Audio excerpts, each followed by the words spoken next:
जब ये सारे क्लेम्स एंड ऑब्जेक्शंस आ जाते हैं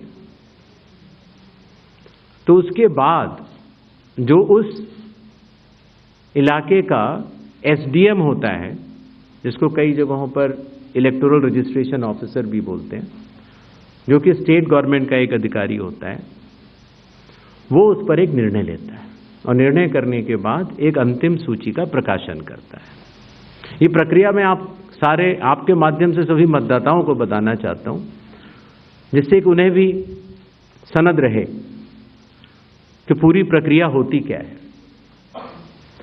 तो एक बार जब एसडीएम की तरफ से अंतिम सूची प्रकाशित कर दी जाती है, और याद रहे कि प्रारूप अर्थात ड्राफ्ट सूची भी पॉलिटिकल पार्टी से शेयर की जाती है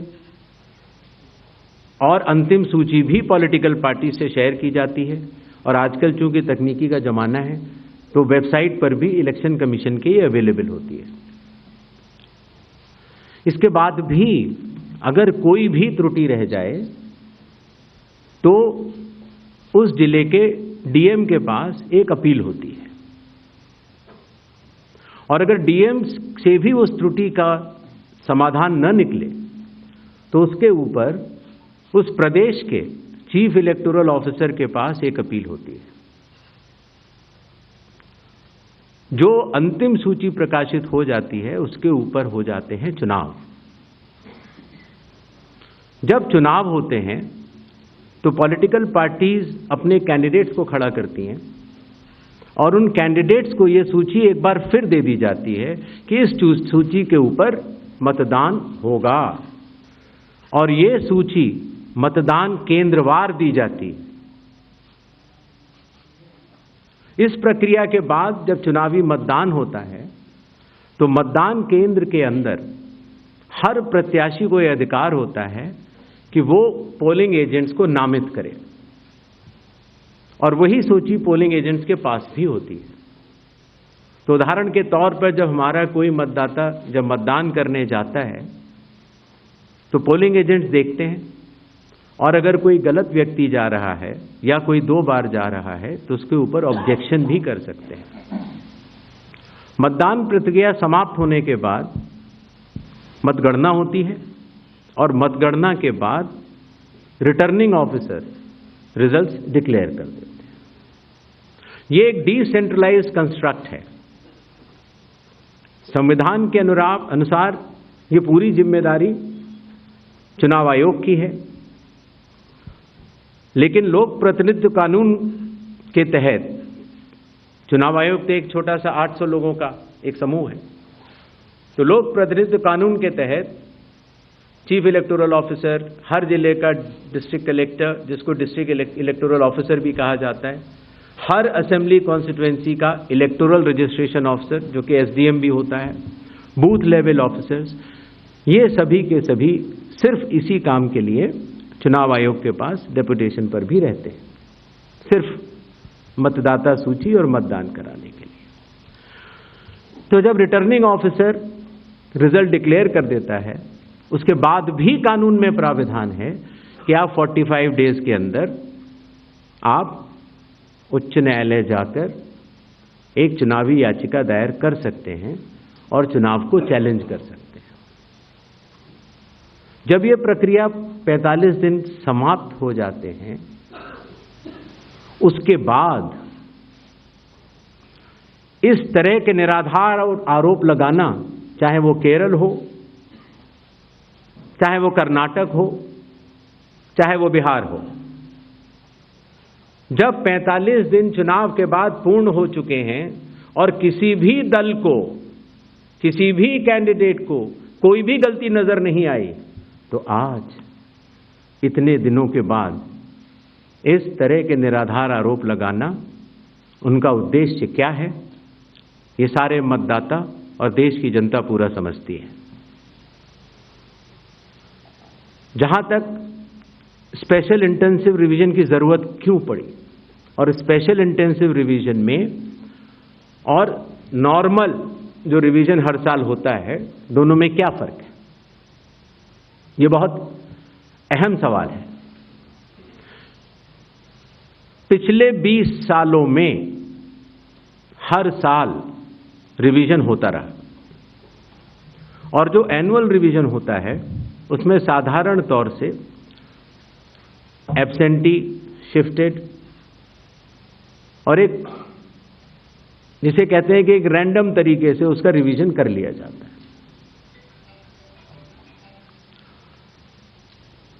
जब पिछले 20 सालों से इंटेंसिव रिवीजन नहीं हुआ, हालांकि पहले होते थे, अभी तक भारत में 10 से ज़्यादा बार स्पेशल इंटेंसिव रिवीजन हो चुके हैं। और स्पेशल इंटेंसिव रिवीजन की खासियत ये होती है कि मतदाता सूची को, इलेक्टोरल रोल को टोटली मैक्सिमम प्योरीफाई करने के लिए एक इन्यूमरेशन फॉर्म भरा जाता है और हर मतदाता उसको जब भर के देता है तो उसका नाम मतदाता सूची में फ्रेश, एकदम नए तरीके से सूची बनाई जाती है।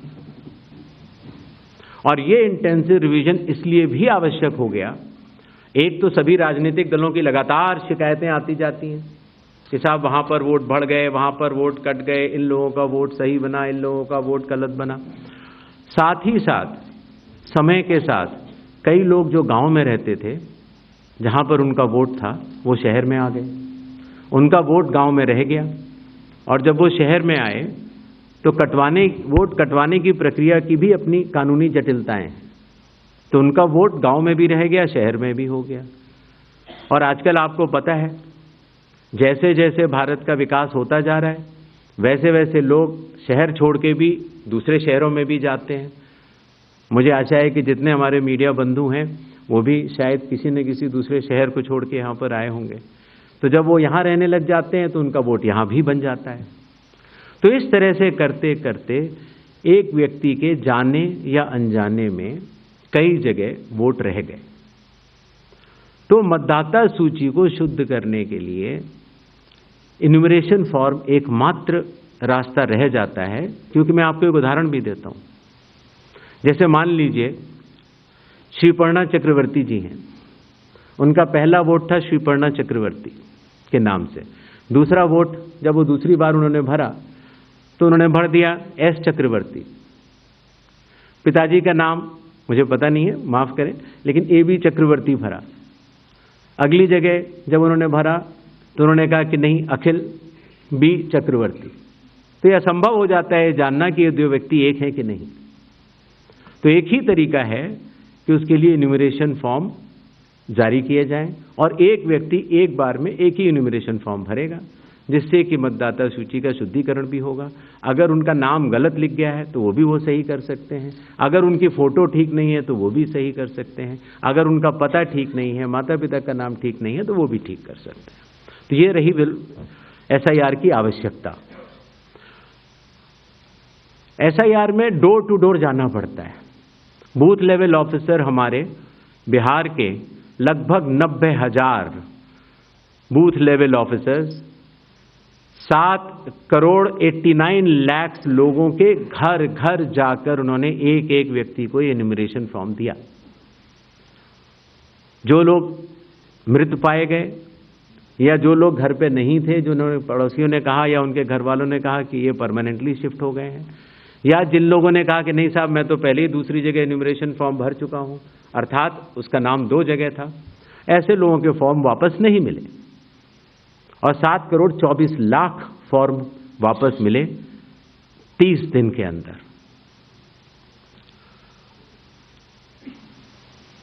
इनमें से एक सवाल यह था कि कितने नेपालीज हैं और कितने बांग्लादेशीज। पहली बात तो मैं स्पष्ट कर देना चाहता हूं कि भारत के संविधान के अनुसार सिर्फ भारत का नागरिक ही MLA और MP का चुनाव कर सकता है। किसी और को यह अधिकार, किसी और देश के नागरिक को यह अधिकार प्राप्त नहीं है। अगर ऐसे लोगों ने इन्यूमरेशन फॉर्म भरा है तो SIR की प्रक्रिया में अपनी पात्रता सिद्ध करने के लिए कुछ दस्तावेज भी मांगे गए, जिनकी गहन जांच 30 सितंबर तक होनी है। और ऐसे केस में जो ऐसे लोग हैं जो कि हमारे देश के नहीं हैं, गहन जांच के दौरान वो पाए जाएंगे और निश्चित तौर से उनका वोट नहीं बनेगा। जहां तक वेस्ट बंगाल के एसआईआर की तारीख की बात है, हम तीनों कमिश्नर्स एक उचित समय देखकर उसका निर्णय लेंगे कि कब वेस्ट बंगाल में होना है या देश के अन्य राज्यों में कब होना है। उसकी तारीखों का ऐलान आने वाले समय में उचित समय पर किया जाएगा। एक और सवाल था कि जब इतनी पारदर्शी प्रक्रिया है तो फिर भ्रम फैलाने वाली कोशिश पर आप कुछ लोगों से ये कह रहे हैं कि फॉर्म 7 दे दें और कुछ लोगों से कह रहे हैं कि आप शपथ पत्र दे दें। इसका जवाब ये है, लोक प्रतिनिधित्व कानून में जो सबके लिए बराबर है, मेरे लिए भी है, आपके लिए भी है और किसी भी सांसद के लिए भी है और किसी भी एमएलए जी के लिए भी है। अगर आप उसी निर्वाचन क्षेत्र के निर्वाचक हैं तो आपको समय रहते शिकायत करने का पूरा मौका है। आप फॉर्म 6 भर सकते हैं, फॉर्म 7 भर सकते हैं, फॉर्म 8 भर सकते हैं। आपके राजनीतिक दल के बूथ लेवल एजेंट्स को भी ये अधिकार प्राप्त होता है कि वो एक शपथ देकर 10-10 फॉर्म भी बूथ लेवल ऑफिसर्स को दे सकते हैं, बशर्ते आप उस विधानसभा क्षेत्र के निर्वाचक हो।